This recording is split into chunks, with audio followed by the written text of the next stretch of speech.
A reading from the Gospel of John. I am the true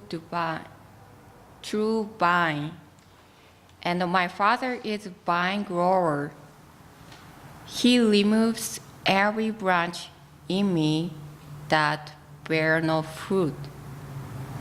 Every branch that bear fruit, he prunes to make it bear more fruit.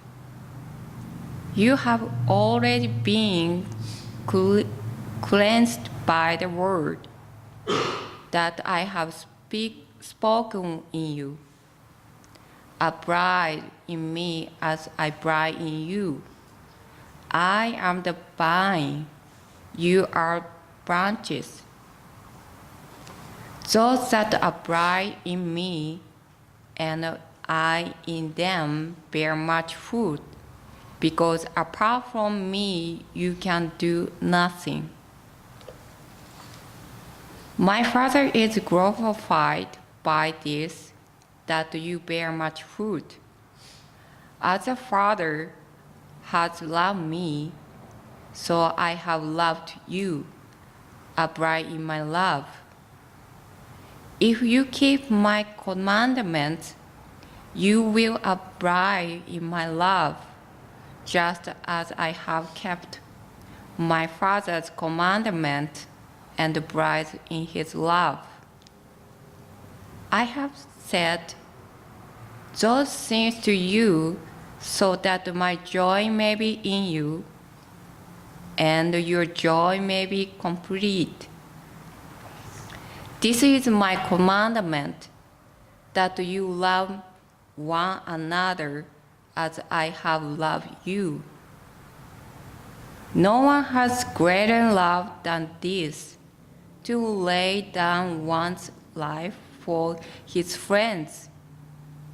You are my friends if you do what I have commanded you.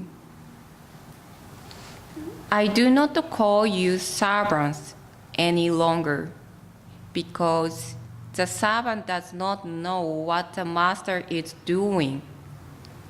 But I have called you friends, because I have made known to you everything that I have heard from my Father. You did not choose me, but I choose you, and I appointed you to go and bear fruit that will last. I am giving you those commandments so that you may love one another. If the world hates you, beware that it hated me before it hated you. If you belong to the world would love you as its own. Because you do not belong to the world, but I have chosen you out of the world, therefore the world hates you.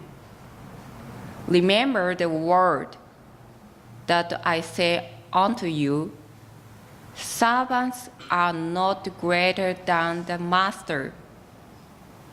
If they persecute me, they will persecute you, but when the Comforter comes, whom I will send to you from the Father, the Spirit of truth, who comes from the Father, will testify on my behalf.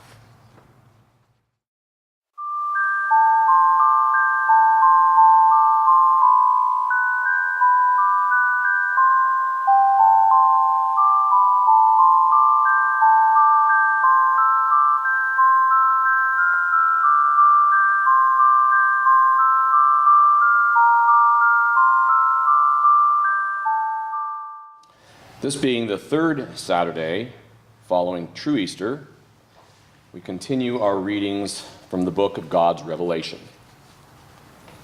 And the man ascended the mountain of silver, the third mount that rose more than a mile above the level of the sea. And he heard the word speaking to the ear of his Spirit, saying, "This is the third message to the churches. The worlds of darkness, of which the world of matter and its inhabitants are issue, has dominion over the world made mortal by error. The flesh, being of darkness, is made in the image of the Dark One. It is the nature of man to sin and commit error, as the natural order of the world dictates. The spirit of man, being made in the image of God, is of the dominion of light. Therefore, if the Spirit looks to that light, it comes under the divine order of heaven, and not under the natural order of the earth. Man is made a living soul by the image and the word embodied in the Spirit. Once invested with the divine nature, the reborn soul sins not, dies not. The true church of God and the congregation of God's people are righteous spirits, reborn living souls at one with the dominions of light. As living souls, God's people become the friends and instructors of all people, shining as sons of righteousness on earth, just as the Sun of righteousness in heaven shines on all peoples. God is restorer and deliverer of all peoples. They claim a spiritual origin made in the image of God. But if the people not become righteous, desiring instead to serve darkness and to follow the ways of the world, then darkness incarnates in their spirits, and they join the league of fallen angels made in the image of darkness, which is removed from the Godhead.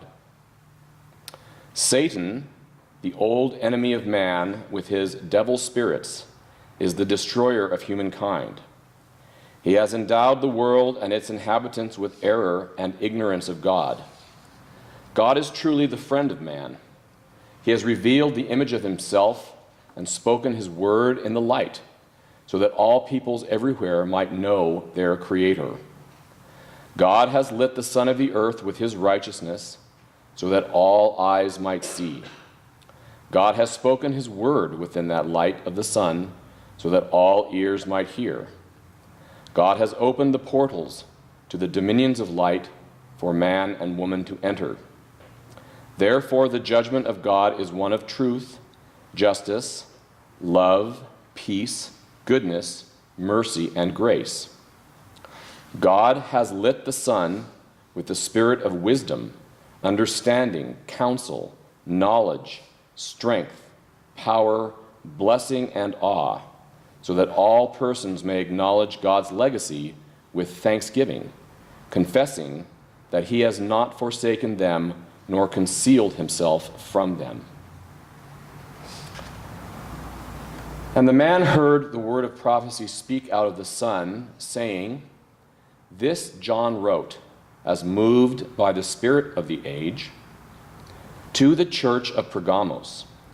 To him that overcometh, I will give to eat of the hidden manna, and will give him a white stone, and in the stone a new name written, which no man knoweth, saving he that receiveth it." And that was the message revealed to the church of Pergamos, now fulfilled in the world by the word of the Lord, which speaks in the light of his image. The true bread of life comes down from heaven as a gift of God to feed the soul.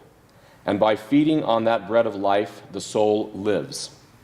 The bread of life, which is that same food given to the angels, is the word of God that clothes the soul with light. Under Moses, the Lord gave the Hebrews in the desert the manna as a white stone tasting of honey. And they did keep it in the ark, forgetting the true bread of life that God promised to rain down from heaven. Jesus did teach of the bread of life given by God from heaven, and his followers became living souls. The Christians, like the Hebrews before, forgot the source of the true bread of life. They locked it away in the ark, holding to the husk and throwing away the kernel. The churches have kept the people from the true bread of life. The soul does not live by reading scriptural accounts of the lives of Jesus and his disciples who did eat of the bread of life. The soul lives not on memorials, but only on the bread of life, which God has given afresh under the church of the second advent. Reveal unto the churches that God sends down the bread of life, so that souls of men and women might live anew under the law, given new life in God.